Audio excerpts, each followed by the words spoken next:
Shalom semuanya. Waktu berjalan begitu cepat.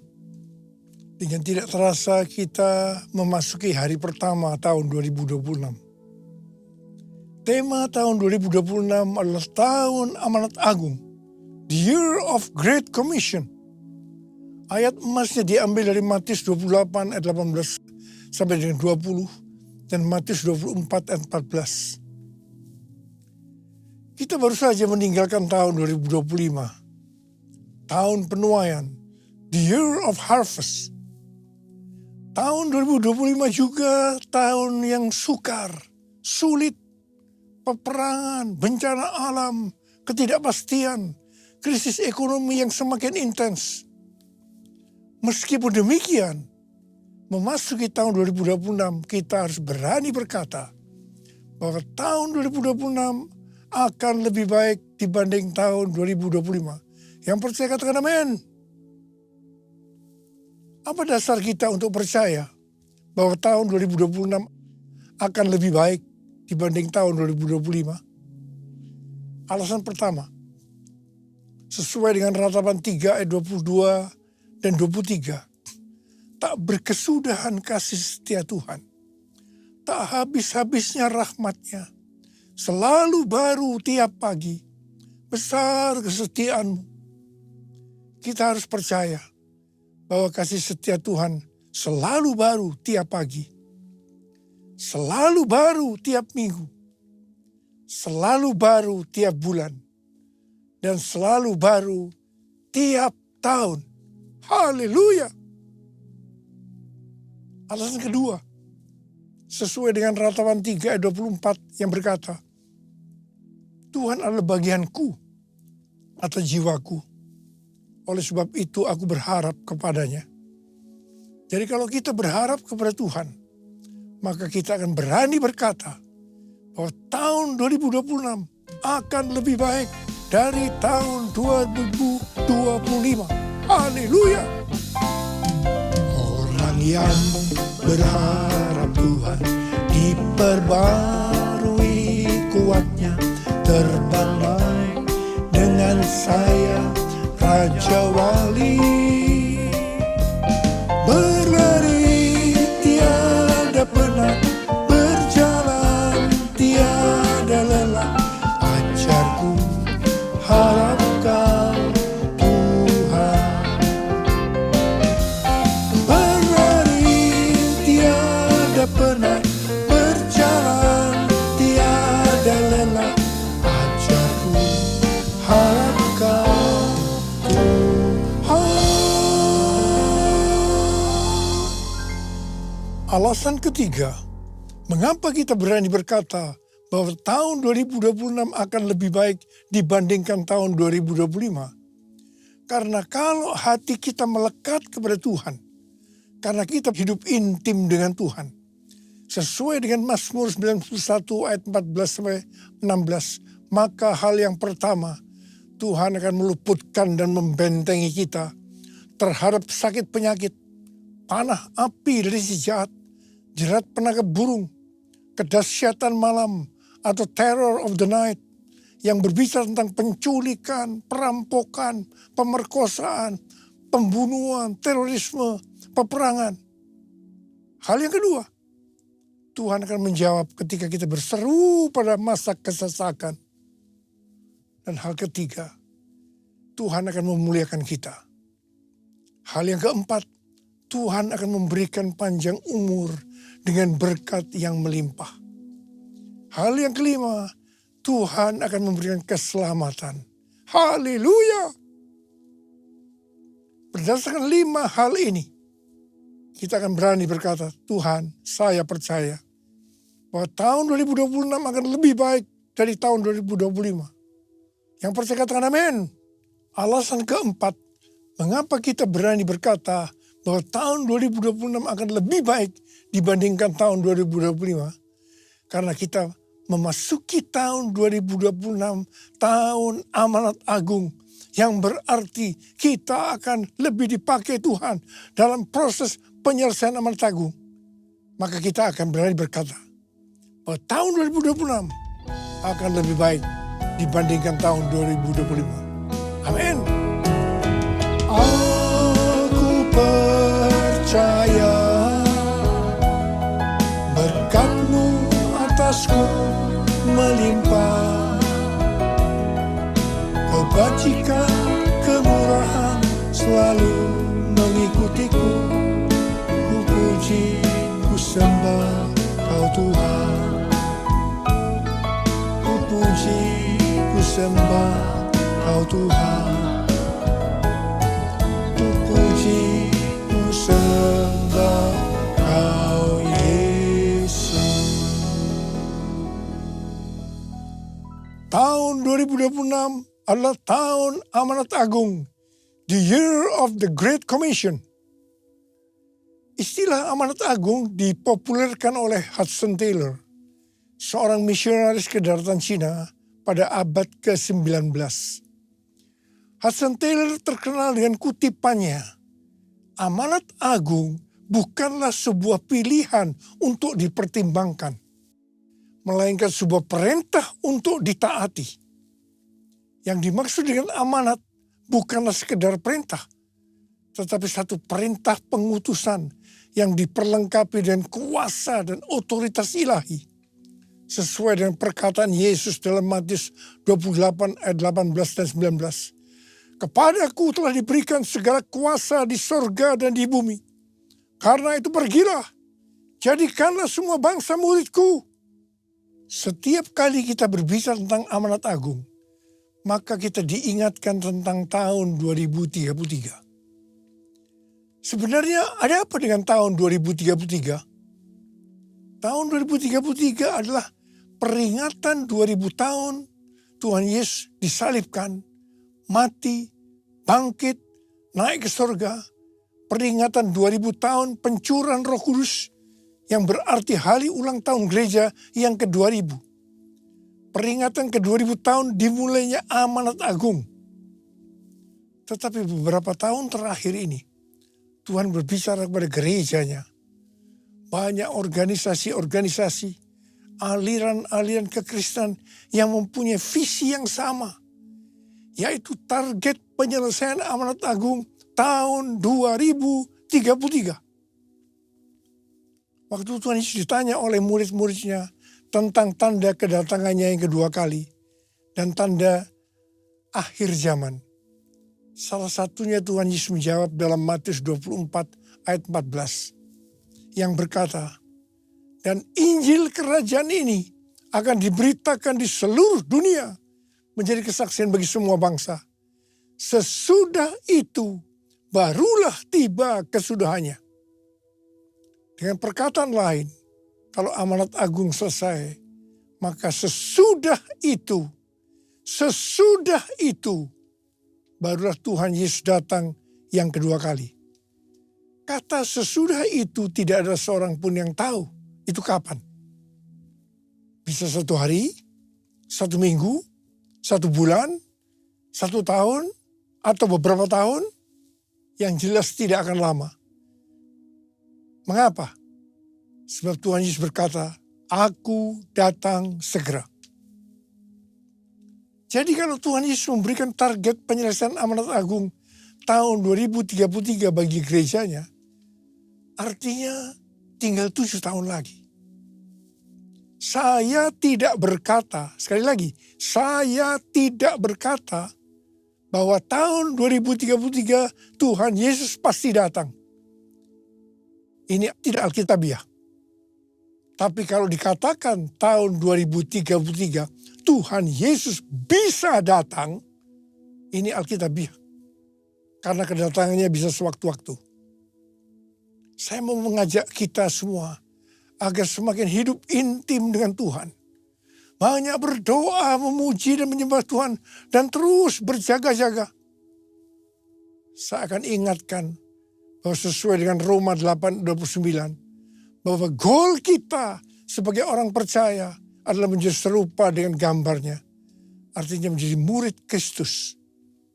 Untuk bisa menjadi murid Kristus, kita harus melakukan seperti apa yang terdapat dalam 1 Yohanes 2 ayat 6 yang berkata, barang siapa mengatakan bahwa ia ada di dalam dia, ia wajib hidup sama seperti Kristuslah hidup. Kalau kita hidup sama seperti Kristuslah hidup, maka kita akan menjadi serupa dengan gambarnya. Artinya menjadi murid Kristus. Tugas utama dari murid Kristus adalah menjadikan semua bangsa murid Kristus. Artinya menyelesaikan amanat agung. Hal ini sesuai dengan Matius 28 ayat 18 sampai dengan 20. Tuhan, ini aku, jadikanlah ku alatmu untuk memberitakan Injilmu. Tuhan, ini aku, jadikanlah ku hamba-Mu untuk melakukan firman-Mu. Penuhi hidupku dengan Roh-Mu, agar ku jadi saksi-Mu. Pakailah hidupku dan urapilah untuk kemuliaan nama-Mu. Untuk kemuliaan nama-Mu. Sebagai murid-murid yang menerima amanat agung dari Tuhan Yesus, kita harus belajar cara Yesus melakukannya. Sehingga kita bisa menjangkau dunia dalam 7 tahun ke depan sampai tahun 2033. General Assembly yang ke-14 dari World Evangelical Alliance di Korea Selatan tanggal 27 sampai 30 Oktober 2025 yang lalu. Temanya adalah The Gospel for Everyone by 2033. Sebuah visi global bahwa Injil akan dijangkau ke semua orang dan semua bangsa hingga tahun 2033. Di sini Rick Warren menyampaikan tentang metode Yesus untuk menyelesaikan amanat agung yang berlaku di mana saja dan kapan saja. Metode ini disingkat dengan peace. P, pass on the good news. Sampaikan kabar baik, Injil kepada orang lain. E, equip disciples. Perlengkapi para murid agar mereka bisa bertumbuh dan melayani. E, alleviate suffering. Ringankan penderitaan orang lain dengan menolong mereka. C, continually pray. Berdoa terus-menerus. E, establish new churches. Dirikan gereja-gereja baru. Jadi ada 5 hal metode Yesus untuk menyelesaikan amanat agung. Yang pertama, sampaikan kabar baik, Injil kepada orang lain. Yang kedua, perlengkapi para murid agar mereka bisa bertumbuh dan melayani. 3, ringankan penderitaan orang lain dengan menolong mereka. 4, berdoa terus-menerus. Dan yang kelima, dirikan gereja-gereja baru. Perlu digarisbawahi bahwa kita harus melakukan semuanya ini seperti Tuhan Yesus melakukannya, agar amanat agung selesai. Supaya kita bisa melakukan seperti Yesus melakukan, sehingga amanat agung selesai, maka kita harus memiliki sifat atau karakter yang benar sebagai murid Kristus. Alkitab memaparkan karakter ini dalam 4 gambaran, yaitu anak kecil, prajurit, olahragawan, dan petani.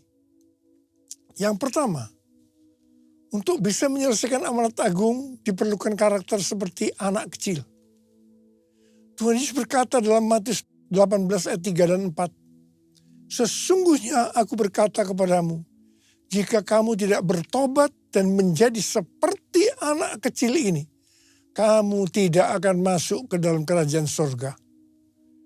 Oleh sebab itu, siapa saja yang merendahkan diri dan menjadi seperti anak kecil ini, dialah yang terbesar dalam kerajaan surga. Anak kecil biasanya suka menangis, sangat bergantung dan percaya kepada orang tuanya, dan tidak suka berbohong. Kalau kita mau merendahkan diri dan menjadi seperti anak kecil ini, maka kita akan menjadi yang terbesar dalam kerajaan surga. Kalau kita berada dalam hadirat Tuhan, pasti kita akan menangis. Karena di hadirat Tuhan ada sukacita, ada kasih, ada nikmat senantiasa. Karena itu harus banyak berada dalam hadirat Tuhan. Yang mau katakan amin. Kita harus bergantung dan percaya kepada Tuhan. Bukan kepada yang lain-lain. Seperti bergantung kepada strategi manusia. Kita tidak boleh berbohong. Sebab orang yang suka berbohong, bapaknya adalah iblis. Untuk menyelesaikan amanat agung, gereja harus rendah hati. Bergantung dan percaya pada pimpinan Tuhan. Tidak salah kalau gerejanya menjadi besar, tapi dengan cara-cara yang benar di hadapan Tuhan. Banyak berdoa, memuji dan menyembah Tuhan, agar makin peka terhadap tuntunan Tuhan. Gereja Tuhan harus berkolaborasi, karena itu gereja harus rendah hati. Yesus, ku sembahkan, sujud di hadapan-Mu, keinginan dalam hidupku hanya untuk menyembah-Mu. Yesus, ku sembahkan, sujud di hadapan-Mu, keinginan dalam hidupku hanya untuk menyembah-Mu, hanya untuk menyembah-Mu.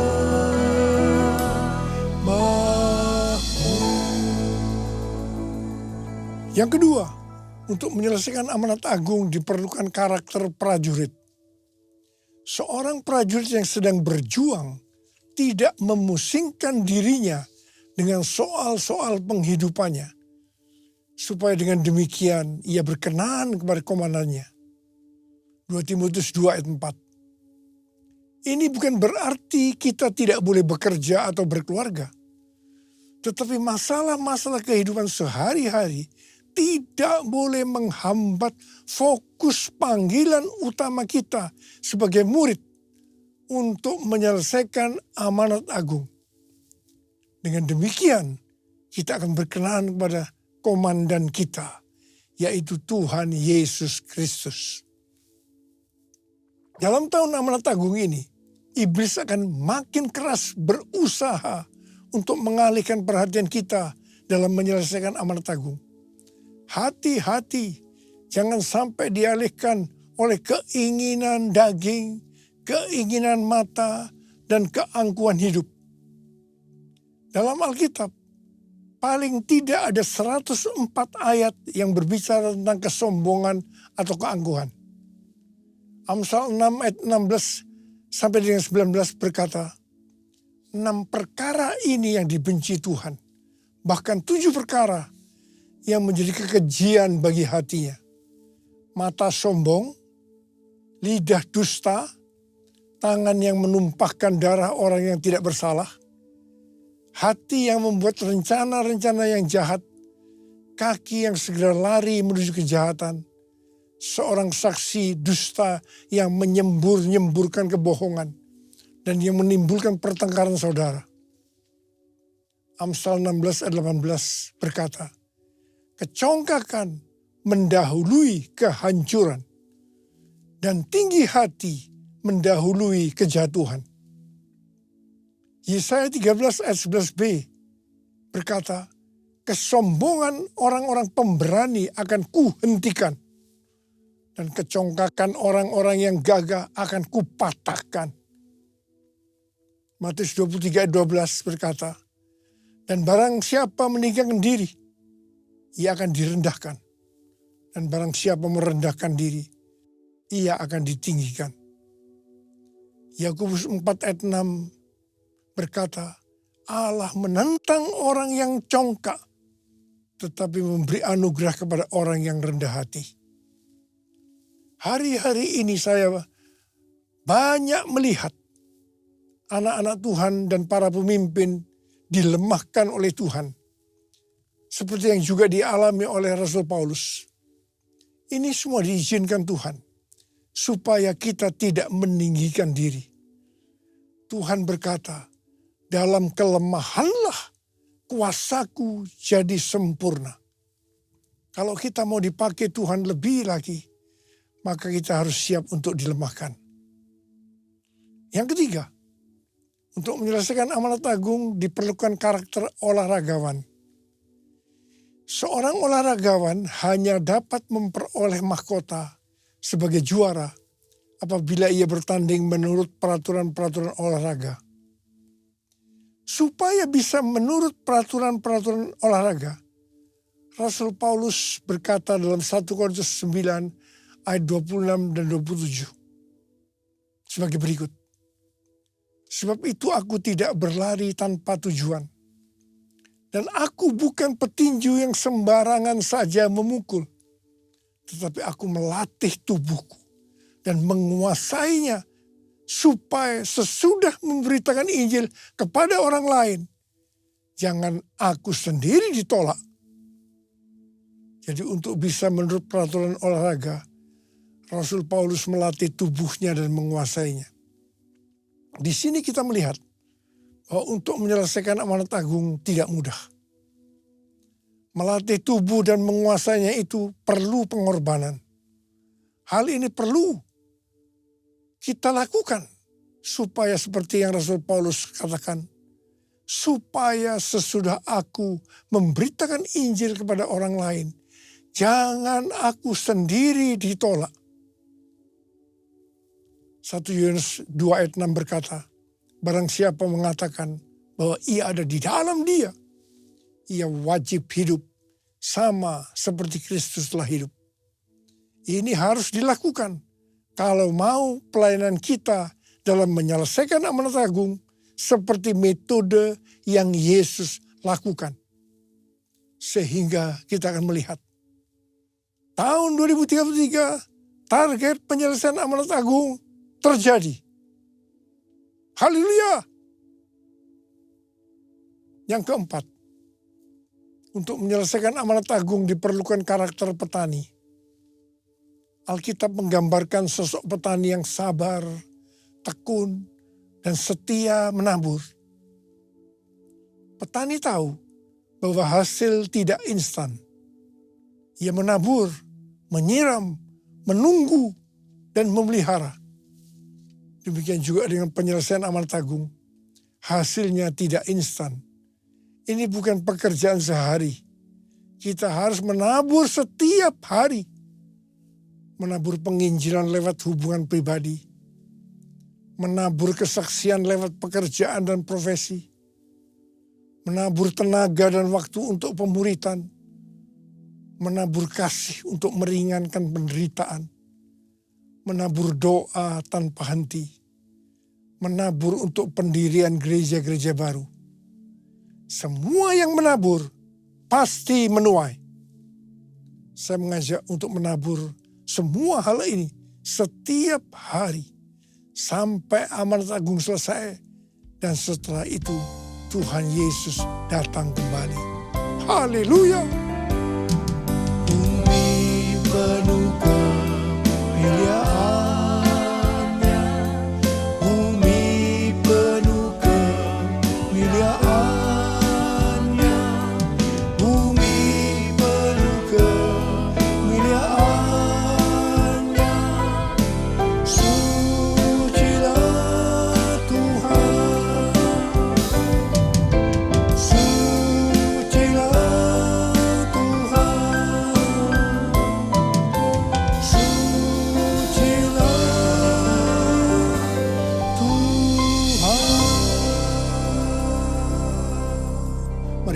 kita di hadapan Tuhan.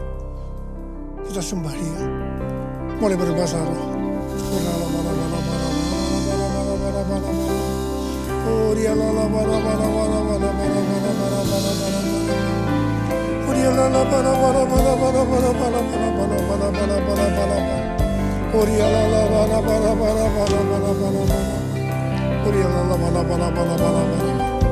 Oh Jesus, Jesus, Jesus, Jesus. Bapa, kalau kau izinkan kami boleh memasuki tahun 2026, semua karena kemurahan Tuhan. Terima kasih Abah. Terima kasih kami boleh memasuki tahun yang baru ini. Dan kami percaya tahun 2026 akan lebih baik dibandingkan tahun 2025. Hamba berdoa buat setiap anak-anak-Mu ya Abah. Berkatilah mereka masuk ke tahun yang baru ini. Pakai kami dengan lebih dahsyat lagi untuk menjadi alat-Mu menjelaskan amanat agung sampai dengan tahun 2033. Urapi saat ini ya Abah. Urapi kami. Terima pengurapan Tuhan. Terima.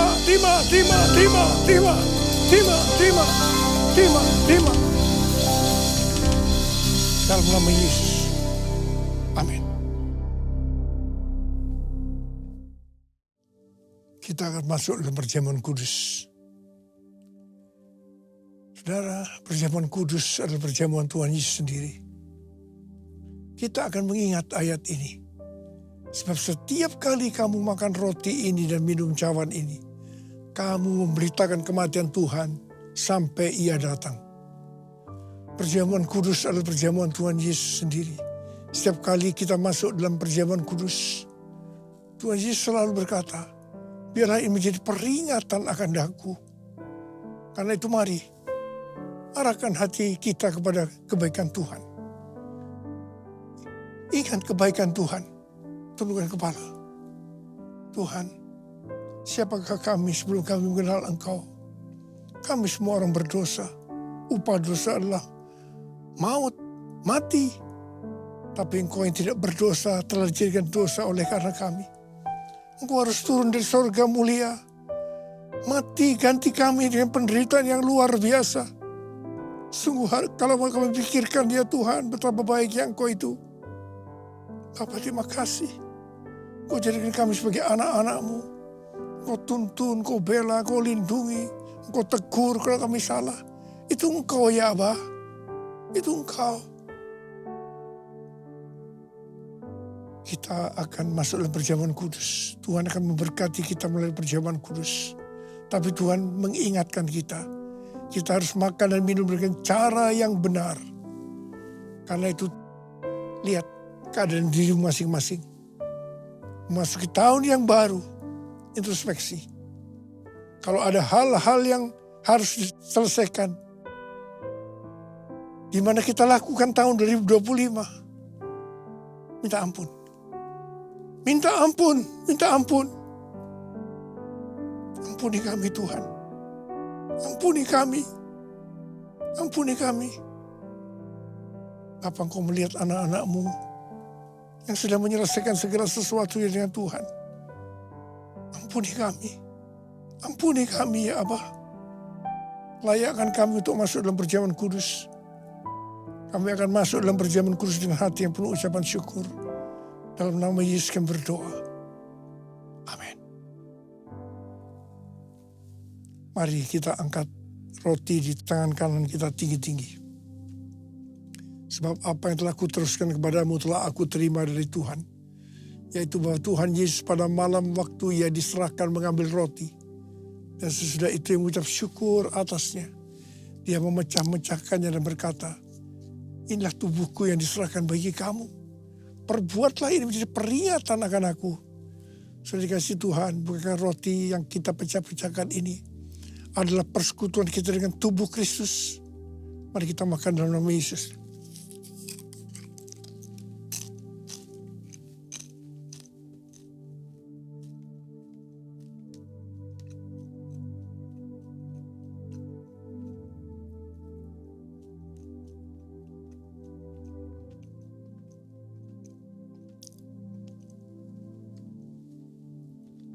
angkat cawan di tangan kanan kita tinggi-tinggi. Demikian juga ia mengambil cawan sesudah makan lalu berkata, cawan ini adalah perjanjian baru yang dimeteraikan oleh darahku. Perbuatlah ini setiap kali kamu minumnya, jadi peringatan akan aku. Sudah dikasih Tuhan, bukan cawan pengucapan syukur. Yang atasnya kita ucapkan syukur adalah persekutuan kita dengan darah Yesus. Mari kita minum dalam nama Yesus.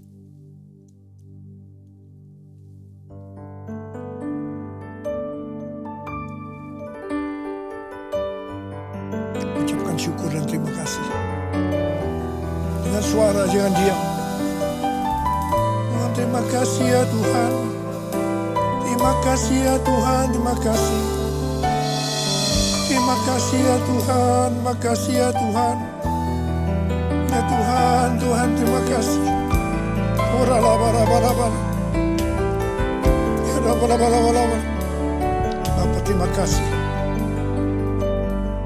Terima kasih.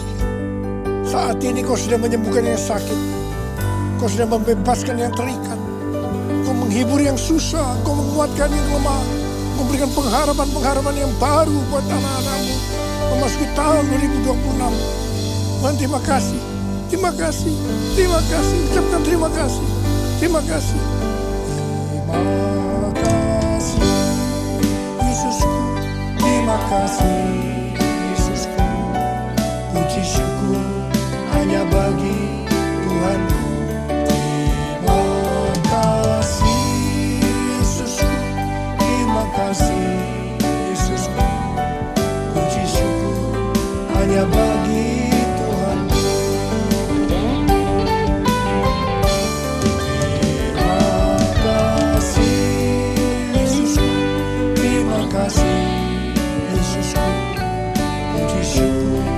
Hanya bagi Tuhanku. Terima kasih Yesusku. Terima kasih Yesusku. Puji syukur hanya bagi Tuhanku. Puji syukur hanya bagi Tuhanku. Puji syukur hanya bagi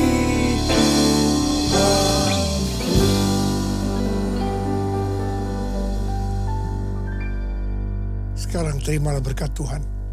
Kasih karunia yang berlimpah-limpah daripada Allah Bapa dalam Anak yang tunggal Yesus Kristus. Persekutuan yang manis dengan Roh Kudus menyertai kita semua mulai hari ini sampai Tuhan Yesus datang menjemput kita di awan-awan dan bahkan sampai selama-lamanya. Yang percaya bersama-sama katakan amin.